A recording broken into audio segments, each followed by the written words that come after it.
College football nerds going to do a quick, mostly model discussion about A&M in North Carolina. We were pressed for time, but we didn't want to go without discussing this game a little bit, as it is an important one in terms of evaluating, doing a post-mortem on this season for us college football fans. Seeing how this one plays out is going to be pretty important. We're going to get into a computer model. Want to remind y'all, like and subscribe, please. It helps us out a lot. A&M fans, we've been on the A&M bandwagon for a few years now, and Josh seems to be their biggest fan. Takes a lot of heat on Twitter, at least last year when he was arguing for them to be ranked. But this year's a different story. Josh, A&M looking to be a playoff team, trying to make their case as a playoff team, and kind of like Cincinnati in that they're favored here. Cincinnati is not favored against Georgia. They're favored here, but not by that much, and that's with North Carolina having a lot of opt-outs. So I want you to show in the model where for a game like this, it's not, you can't just look at it and say, oh, well, A&M's only favored by 6 or 7 points over North Carolina. They don't belong in the playoffs. That shows it. Just the same thing with Cincinnati and Georgia, because a lot of times it has more to do with matchups than anything else. And in this case, at least if we had a healthy North Carolina or a non-opted out North Carolina, it's a little bit of a matchup nightmare for A&M. But that doesn't mean A&M's going to lose the game. But it also means that we can't fully take from this one way or another whether it meant A&M should or should not have been a playoff team. So let's see what the model says, give some picks, and talk about it a little bit. Our model looks at how you did against your opponents, how they did against everyone else, gets an idea of how your production is going to be in this specific set of matchups, and then looks at your past history to build a scoring model. I want to bring up the caveat that we try to bring up every week in these bowls.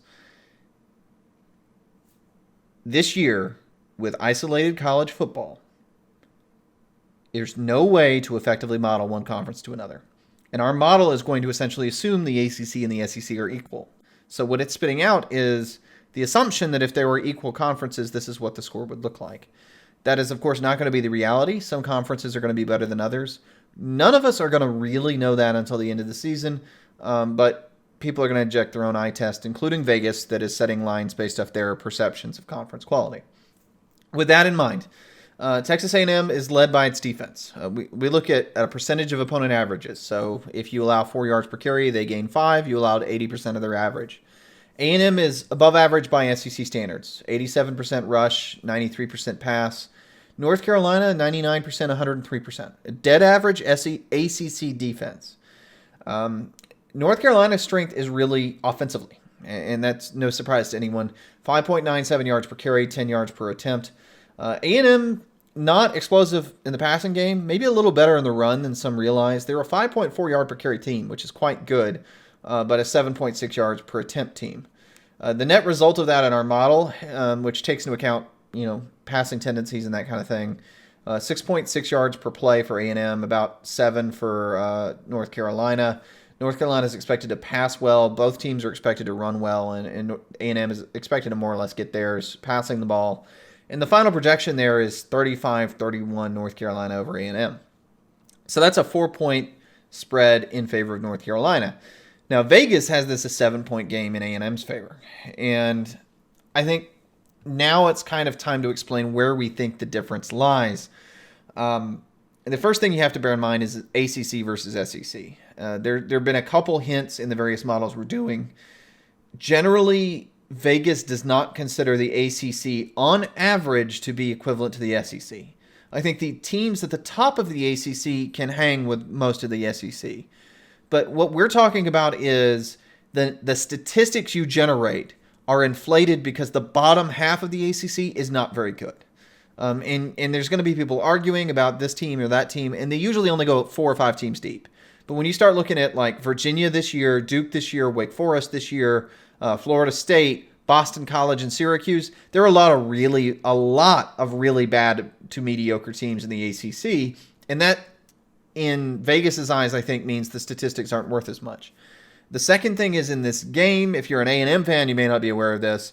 North Carolina is missing their leading receiver, De'Ami Brown, their leading rusher, Michael Carter, and their leader in tackles and sacks in Chaz Surratt. So the reality for North Carolina is you're going to play a gimped version of that team. I think it's telling, though, that the spread is only 7. And that gets me into the substantive point and where I think this game hinges. North Carolina has an edge when it throws downfield. A&M's corners have not been great in pass coverage this year. They've been bombed on several times. North Carolina has a very good vertical passing attack. But the one game in particular that stands out to me for where they got really stoned was the Notre Dame game. What happened in that game? They gave up 6 sacks. They took 8 tackles for loss. North Carolina is 118th in the country in sacks allowed. Texas A&M probably has the best defensive line in the SEC.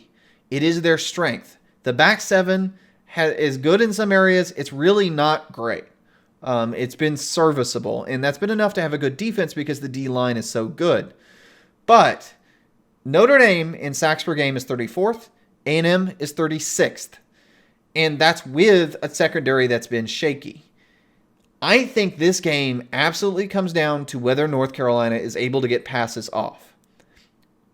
A&M is going to get pressure. A&M is going to stop the run. They're going to get pressure in the backfield. I think more than our model even anticipates. And I think it's that matchup. It's the matchup of North Carolina having an advantage in the corners, but A&M having a significant advantage in the trenches. That's going to end up determining this game. All right, since we promised this was going to be a short one, I'm going to give my pick here. Give me 34-24 Texas A&M. I think the opt-outs are a big deal. I would probably say this is a pick 'em otherwise, which is still not a slight on A&M. I think it's just a matchup situation where North Carolina at full health, if this is a pick 'em game, I think there's still an argument to make for A&M being a deserving playoff team. Where they might struggle with a North Carolina, but beat an Oklahoma by double digits. It's just the matchups. So give me 34-24 Texas A&M. Tell me who you got. I'm going to take 31-21 Texas A&M, copying another score. I really think the lack of the leading receiver is going to be pretty critical here, because when you look at high-scoring games for North Carolina, he's been crucial a number of times. I mean, he had 167 yards on just 4 receptions against Miami. And, you know, their high-scoring games, Wake Forest, Virginia, he shows up with 150-plus games. I think his absence really hurts their ability to stretch the field, and I think A&M is able to get very disruptive. And I think this game ends up looking a lot like the Notre Dame game at the end of the day, where A&M kind of slowly builds and then sits on a lead. If this game ends up being 42-17 kind of game, is it A&M that's that 42, or is it North Carolina? And if it's A&M, is it because they were super disruptive in the backfield with their defensive line? I think it's more likely to be North Carolina that gets that kind of a lead, just because I think they could exploit the secondary from A&M, and if A&M gets in a pass-first situation, I don't think they're in good shape. This year, the past several years with Mond, he is not good when you are making him throw every down. I think they're better off if they can lean on the run and sit on a lead. Now, you know, you were kind of asking what happens if they're in the backfield and they're being super disruptive. Look, I mean, the only bad loss, meaning large margin loss they suffered, was Notre Dame, and the score didn't get that out of hand. I will be surprised if A&M blows out North Carolina in this game. And let me sum this up for a lot of North Carolina fans. A lot of this discussion is due to the fact that North Carolina is probably a better team in a lot of ways than people are anticipating. And it's a 3-loss team, and I think more than anything, that Florida State game is just baffling in hindsight. And if North Carolina doesn't lose that game, they're a much higher regarded team at the end of the year. And I think it's probably a lot of frustration on that end that, I mean, destroyed Miami, right? Really, the record this year for North Carolina does not reflect the quality of team that they were or should have been. All right, well, that's it for us on Texas A&M and North Carolina. Remember to give us your scores in the comments, and we'll mix it up with you there. Thanks so much, y'all. Have a great week, and God bless.